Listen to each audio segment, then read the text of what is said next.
Queste immagini che scorrono velocemente mostrano delle cattedrali gotiche e altri edifici che si trovano in Europa, la cui costruzione si fa risalire per lo più al basso Medioevo. Il Medioevo è un periodo lunghissimo, circa 1000 anni, che si conclude, secondo gli storici, con la scoperta dell'America nel 1492, anche se questa cronologia viene messa in dubbio e sono in molti a parlare di secoli aggiunti al calendario.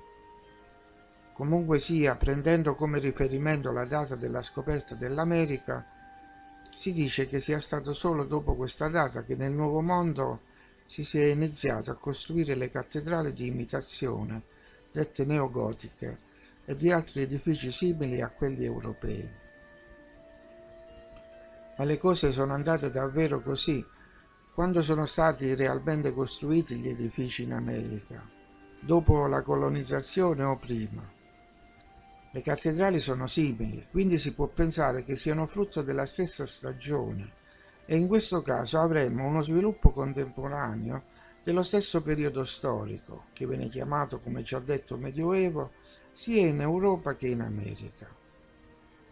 Ma detto questo per dovere di cronaca, credo che siano le stesse immagini a indicare lo stretto collegamento e potremmo anche dire contemporaneità nella fattura degli edifici in entrambi i paesi.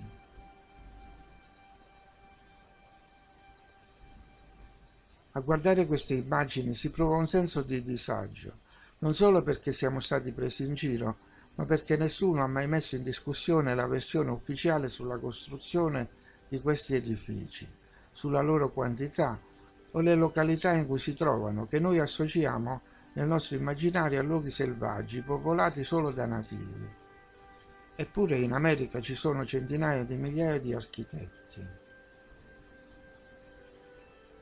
Ma il disagio è dovuto anche ad un'altra considerazione, cioè questa. E se il mondo fosse già stato riempito di cloni, di organismi ubbidienti, schiavi incapaci di ragionare? Quindi il mondo sarebbe non solo privatizzato, ma popolato da entità prive di giudizi autonomi. In realtà, negli ultimi tempi, molti personaggi accusano altri di essere dei cloni, quindi la notizia vera è che ne ammettono la possibilità. Esistono molti video al riguardo, cantanti, attori, presidenti, i quali spesso sono in preda a comportamenti strani e contraddittori.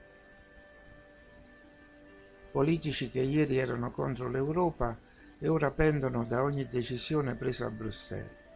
Ieri erano per la pace e ora sostengono la guerra. Ieri parlavano di libertà e oggi sono sostenitori dell'obbligo. Sono davvero state effettuate delle sostituzioni?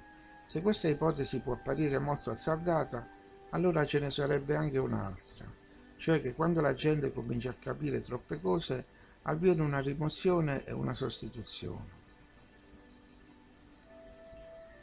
Ora forse tocca all'Europa, come è avvenuto in America, cosicché gli ultimi arrivati non capiscono quello che succede, essendo solo concentrati sulla loro sopravvivenza nella nuova società, proprio come facevano gli immigrati nel Nuovo Mondo, i quali lavoravano alla restaurazione di edifici di cui non capivano l'essenza.